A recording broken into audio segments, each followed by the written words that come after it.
Long ago, there lived a man named Inan. He spread fear and death in his victims before they were killed. His face was never seen and neither of his victims was able to survive the edge of his sword. Some people call him a ghost, demon of hell, the devil himself and the cursed one.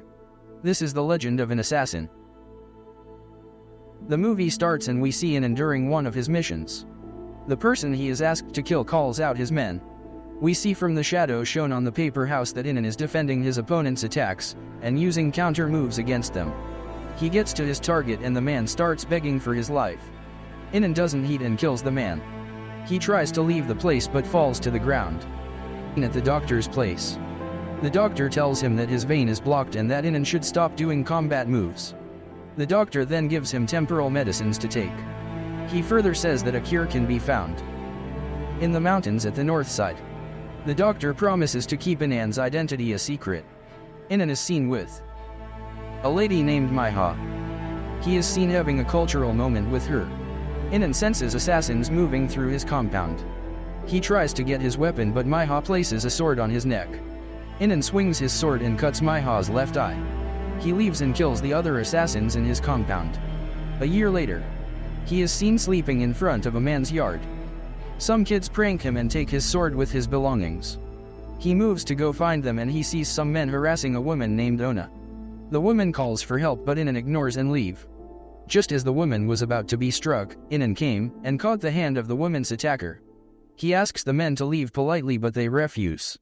They beat him up and leave. Ona takes him to her place. She sells food and gives 2 bowls to Inan. Ona's son comes to the shop. He complains about his mother giving their food to beggars. The kid is named Jin. Inan is done eating. Ona makes him work for them by serving costumers and chopping wood.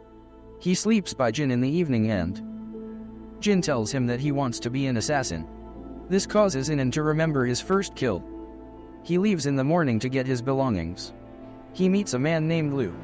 Lu gives Inan's things back to him and he leaves. Inan goes back to the shop and asks to be a worker. Jin and Ona try to teach him how to smile but he just doesn't get it. Mai Han, the female that got her eye cut by Inan, is seen taking another job offer to kill Inan. The younger brother of a gangster is seen in a prison. The guard pours his food away and mocks him. We see the gangster's brother coming out of the cell and killing the guard in charge. We see the magistrate of the town having a conversation with his men. They receive a letter from the king to block all exits to the mountains. His wife Saul comes and he leaves. We see Jin and Inan coming back to the town. One of the guards say that he hasn't seen Inan before and wouldn't allow him to enter. The other guard says that he recognizes him as Ona's servant. They allow them pass. Jin is seen alone with his mother. The magistrate is seen in the house. An assassin threatens to kill him and his family if he doesn't unblock the exits. A subordinate of the magistrate named Jahin comes. The magistrate tells him everything that transpired. They suggest unblocking one of the exits. Jahin goes to meet some bandits. It turns out that Jahin had made a deal with the gangster boss with his minions. The shop is about to be closed. The gangster's brother and his follower comes to eat. They ask the family to smile but Jin refuses. The gangster's brother calls Jin and he goes. Jin stabs the gangster's brother but fails. As a result of this, they decide to cut off Jin's arms. Jin screams saying that the gangster's brother was the one who killed his father. Inan saves Jin using a kitchen knife. He breaks the follower's sword and kills him. The gangster's brother also attacks. Inan uses the kitchen knife to defend and the attack, killing his opponent. In the process, Inan digs a grave for the gangster's boss and his follower. He buries them. Word gets to Jahin that the gangster boss's brother hadn't arrived. Jahin sets out to find them himself. Jahin gets to the shop. He is fed and he asks Ona about Inan. She has no idea so Jahin asks Inan instead. Inan ignores him. Jahin shows a drawing of Inan to Ona. She denies any knowledge. Jahin sees Jin outside. He captures Jin and asks him about Inan since he doesn't believe Ona. Jin refuses to talk. Jahin calls a man to come and torture Jin. Jahin and his men get to a gravesite. They start to dig up a hole for Jin after they kill him. They come across the dead body of the gangster's brother with stabs of kitchen knife on his body. Jahin goes to Lu and asks of all the swordsmen in the town. Lu refuses to talk and challenges Beck, Jahin's man.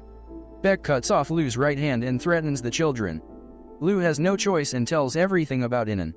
Inan senses people approaching. Jahin comes and asks for Inan's services to kill the gangster boss, in exchange for Jin's life. Inan accepts and goes to Lu. Lu apologizes as he awaits his death. Inan doesn't kill him and takes his sword. He embarks on a journey to finish the gangster boss. Inan is seen in the evening. He swiftly kills of the gangsters one after the other. He meets the gangster boss. He stabs the boss, but the boss hits him away. The boss pulls the sword out of his stomach and attacks Inan. Inan uses glass to cut the ankle part of the boss's legs. He gives the final strike, killing the boss in the process. He gets on his way. Jahin comes with his men to attack him. Inan begins killing them off one after the other, getting nearer and nearer to Jahin. Inan's sickness hits him and he falls. They use chains to tie him up and take him away. We see Inan being chained. Beck sits in front of him. Jin's torturer comes to cut the heels of Inan. Inan protects himself and uses his teeth to tear the flesh off the gangster's neck. Beck releases Inan as he is confident in his win. Beck attacks and Inan defends. Inan is being pushed back and it seems like it's Beck's win. Inan holds Beck's sword and uses his to stab him. Beck falls on his knees and dies. Inan takes the dead body of Jin to Ona. She falls to the ground as she sees her son. She bandages Inan's wounds and asks for his services as an assassin. Inan accepts 1 coin and agrees to do the mission. Jahin comes to the house with Miha and her men. They see the dead Beck kneeling. The next leader of the gangster goes against Jahin with his men. They wait outside till dawn for Jahin to open the gates. They suddenly hear people crying behind. They see Inan killing them off one after the other. Jahin asks his men to open the gate. They see dead bodies as Inan goes in, eating the medicine the doctor gave him. He begins killing the lackeys of Miha with his sword skills. 2 of Miha's best attacks Inan. They fail and are killed. Miha attacks Inan. She stabs Inan and he falls. He wakes up with willpower and stabs Miha, killing her. Jahin runs away but killed by Ona as revenge. Everyone scattered as their leaders have died. Lu goes to the mountains to get the herb for Inan's treatment. Some months later, Jahin comes with his men to attack Inan. They enter his room but find no one. Jahin turns his back to see Inan as he runs to attack him. The moral of the story is that humans have a good and bad side. It depends on which side they show to you.